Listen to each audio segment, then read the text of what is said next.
নিজের সংসারের কাজ নিজে গুছিয়ে করতে একটা অন্যরকম শান্তি কাজ করে। নিজের রান্নাঘরে মনে হয় যে নিজে না যতক্ষণ আসবো ততক্ষণ রান্নাঘরটা পরিপূর্ণ হয় না। আর আমার রান্না বাড়াটাও পরিপূর্ণ হয় না, যতই সে কেউ রান্না করে দিক। আমি যতই অসুস্থ থাকি কিংবা সুস্থ থাকি, যে কারো হাতেই রান্না খায় না কেন, নিজে হাতে রান্না করাটার শান্তি এখন অন্যরকম। হ্যালো এভরিওয়ান, আসসালামু আলাইকুম। কেমন আছেন সবাই? আলহামদুলিল্লাহ, আপনাদের দোয়া এবং ভালোবাসা আমি অনেক ভালো আছি। তো অনেক দিন পর আবার একটি লং ভিডিও নিয়ে চলে আসলাম। আমি প্রায় চেষ্টা করি 2-3 দিন পর পর একটা করে লং ভিডিও দেওয়ার। প্রতিদিনই দেওয়ার চেষ্টা করি, কিন্তু আসলে হয়ে ওঠে না। আজকেও বরাবরের মতো রান্নাবান্নার ভিডিও নিয়ে চলে আসলাম। আমার প্রতিদিনের যা রান্নাবান্না সেটাই আপনাদের সঙ্গে শেয়ার করা। আর আমি এই কথাটা প্রত্যেকটা ভিডিওতেই প্রায় বলে থাকি।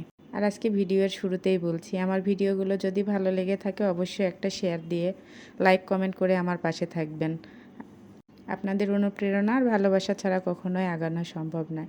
যাই হোক, যা বলছিলাম আর কি, নিজের আত্মতৃপ্তি আর নিজের শান্তি, আর সবার জন্য রান্নাবান্না করা। আর রান্না করার পর যখন সবার খাবারের প্রশংসা করে তখন তো আরও রান্নার আগ্রহ বেড়ে যায়। নিজের সংসার বলে কথা, না রান্না করলে কিভাবে হবে বলেন, চলবে কি করে? আর এখন তো প্রত্যেকটা তরকারিতেই ফুলকপি, টমেটো এগুলো তো থাকবেই। আজকে রান্না করছিলাম আলু, বেগুন, ফুলকপি, আর ফ্রিজে ছিল পাঙ্গাস মাছ। ভাবলাম যে পাঙ্গাস মাছ দিয়ে ঝোলটা করে ফেলি, কুমড়া বড়ি দিয়ে এই ঝোলটা বানিয়ে ফেললাম। যদিও বা শীতের একটুও ছেটাফোটাও নেই, শহরে বাইরে হয়তো শীত পড়ে, কিন্তু বাসার ভিতরে একদমই শীত নেই। বাইরে যেমন খুব একটা যাওয়া হয় না আমার, এজন্য আমি শীতের অনুভূতিটাও একটুও বুঝতে পারছি না। বাসায় প্রচণ্ড গরম, এখনও ফ্যান চালাতে হয়, কিন্তু শীতের সবজিগুলো রান্না করলে খুব বেশি ভালো লাগে খেতে, মজা লাগে। কিন্তু নতুন নতুন সবজি বলে কথা, নতুন যে কোনো কিছুই দেখবেন যে অনেক বেশি ভালো লাগে এবং অনেক আগ্রহ নিয়ে রান্না করা হয়। এখন আমার বাসায় প্রায় এই খাবারটা রান্না হবে, কেননা আমার তাসিন ঝোল তরকারি ছাড়া খেতে চায় না। সবজি রান্না করলে ওকে ঝোল একটু করে দিতে হয়, তাহলে খায়, না হলে খেতে চায় না। এজন্য বরাবরই ওর জন্য একটা ঝোল তরকারি রান্না করি, পাশাপাশি আমাদের জন্য একটা ভর্তা চচ্চড়ি যেটাই হোক রান্না করি, কিন্তু ঝোলটা রাখার চেষ্টা করি আর কি ওর জন্য। আর সবজির যে দাম, বাজারে গিয়ে মনে হয় যে সবজি খাওয়ার চাইতে মাছ মাংস কিনে নিয়ে যাই, নিয়ে যাওয়ার পরে সেগুলোই খাই।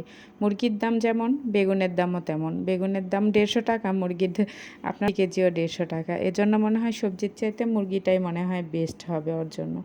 যাই হোক, মাছ মাংস সবজি সবই খেতে হবে। আপনাদের সঙ্গে গল্প করতে করতে আমার রান্নাটাও প্রায় হয়ে এসেছে। আর কুমড়া বড়িগুলো অনেক বেশি সফট ছিল। প্রথমে ভেবেছিলাম হয়তোবা সিদ্ধ হবে না, কিন্তু এত বেশি নরম ছিল, ঝোলে দেওয়ার পরই একদম সুন্দর হয়ে সেদ্ধ হয়ে গিয়েছিল। যদিও বা বাড়িতে তৈরি কুমড়া বড়ির মতো এই কুমড়া বড়িগুলো মজা নয়, তারপরও যা হয়েছে এটাই আলহামদুলিল্লাহ। ওই যে ভিডিওর শুরুতে আপনাদেরকে বললাম, নতুন নতুন সব কিছুই ভালো। তো সবাই ভালো থাকবেন, আজকে এ পর্যন্তই। দোয়া করবেন সবাই আমার জন্য। আল্লাহ হাফেজ।